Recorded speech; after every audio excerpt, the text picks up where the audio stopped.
Shalom sahabatku, sebelum kita merenungkan kebenaran firman Tuhan di pagi hari ini, mari kita sama-sama berdoa. Bapa Surgawi, mengucap syukur atas kebaikan-Mu terhadap setiap kehidupan kami. Bapa, terima kasih atas penyertaan-Mu sepanjang malam hari sampai pagi hari ini, kami masih boleh bernafas. Jamah hati setiap kami dan pimpin setiap pikiran kami, agar kami boleh terus diarahkan melalui kebenaran firman-Mu. Terima kasih Bapa yang baik. Haleluya. Amin. Pagi hari ini, kita akan merenungkan firman-Nya dengan tema Tuhan adalah Gembalaku. Mari kita buka Alkitab di dalam kitab Kejadian 48 ayat yang ke-15 sampai yang ke-16. Sesudah itu, diberkatinyalah Yusuf, katanya, nenekku dan ayahku, Abraham dan Ishak, telah hidup di hadapan Allah. Allah itu sebagai Allah yang telah menjadi gembalaku selama hidupku sampai sekarang, dan sebagai malaikat yang telah melepaskan aku dari segala bahaya. Dialah kiranya yang memberkati orang-orang muda ini, sehingga namaku serta nama nenek dan bapakku, Abraham dan Ishak, termasyhur oleh karena mereka, dan sehingga mereka bertambah-tambah menjadi jumlah yang besar di bumi. Sebelum Yakub menutup matanya dan mati, Yakub mengumpulkan seluruh kekuatannya dan memberkati Yusuf juga anak-anak Yusuf. Seperti yang baru saja kita dengarkan, itulah rangkuman berkat yang diteruskan oleh Yakub kepada Yusuf, juga anak-anak Yusuf. Jika kita mengamat-amati perkataan berkat tersebut, kita akan menemukan bahwa Yakub memulai perjalanan hidupnya yang dapat meneruskan berkat kepada anak cucunya dengan dimulai dari bagaimana kakeknya Abraham dan ayahnya Ishak telah hidup di hadapan Tuhan. Yakub memulai dengan perkataan demikian. Kejadian 48 ayat yang ke-15. Sesudah itu diberkatinyalah Yusuf, katanya, nenekku dan ayahku, Abraham dan Ishak, telah hidup di hadapan Allah. Allah itu sebagai Allah yang telah menjadi gembalaku selama hidupku sampai sekarang. Jadi, yang disebut berkat bagi anak cucu yang diberikan oleh Yakub, itu sudah terlebih dahulu dimiliki oleh kakek dan ayahnya, yaitu hidup yang benar dan menjadi berkat. Lalu hidup yang sama juga dihidupi oleh Yakub. Bahkan dikatakan, sebagai Allah yang telah menjadi gembalaku selama hidupku sampai sekarang. Itulah berkat yang diteruskan sang ayah kepada anak bahkan cucunya. Sebab ayah telah hidup dan menjadikan Tuhan sebagai Allah yang juga telah menjadi gembalanya selama hidupnya sampai sekarang.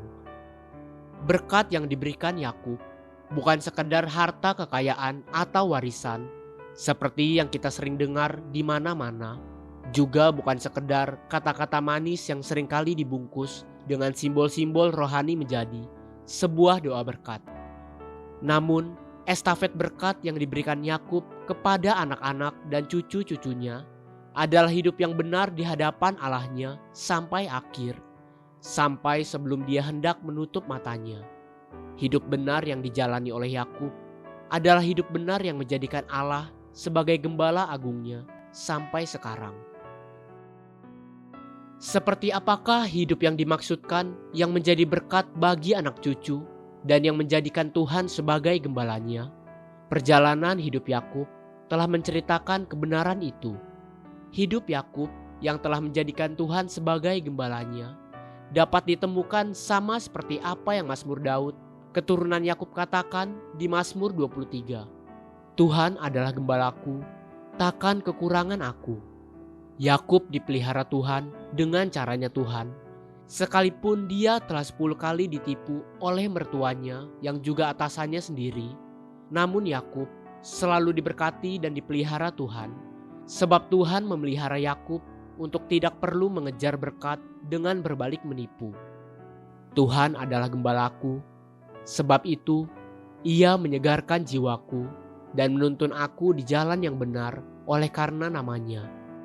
Yakub berkali-kali dituntun untuk berjalan di jalan yang benar terhadap sebuah sumpah dan perjanjian. Yakub diajar untuk berlaku benar dan setia. Ia setia bekerja 14 tahun demi untuk menikahi Rahel, sebab ia telah bersumpah demikian. Yakub tidak mengambil satu ekor pun dari kambing domba mertuanya. Bahkan dia gantikan yang mati diterkam binatang buas dengan kambing dombanya sendiri. Sebab Yakub, ia berlaku tidak bercacat dan hidup dengan integritas yang benar.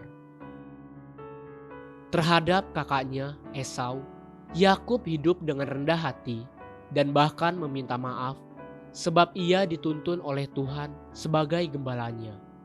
Tuhan adalah gembalaku, sebab sekalipun Yakub berjalan dalam lembah kekelaman, dia tidak takut bahaya, sebab Tuhan beserta dengannya. Gada dan tongkat Tuhan, itulah yang menghibur Yakub. Ketika Yakub harus berhadapan dengan Esau dan pasukannya, Yakub memilih untuk merendahkan hati dan membiarkan Tuhan gembalanya yang melindungi dia. Sama seperti yang Amsal 16 ayat 7 katakan, "Jikalau Tuhan berkenan kepada jalan seseorang, maka musuh orang itu pun didamaikannya dengan dia."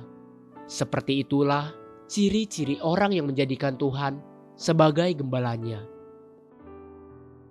Haleluya, sahabatku, mari kita sama-sama berdoa.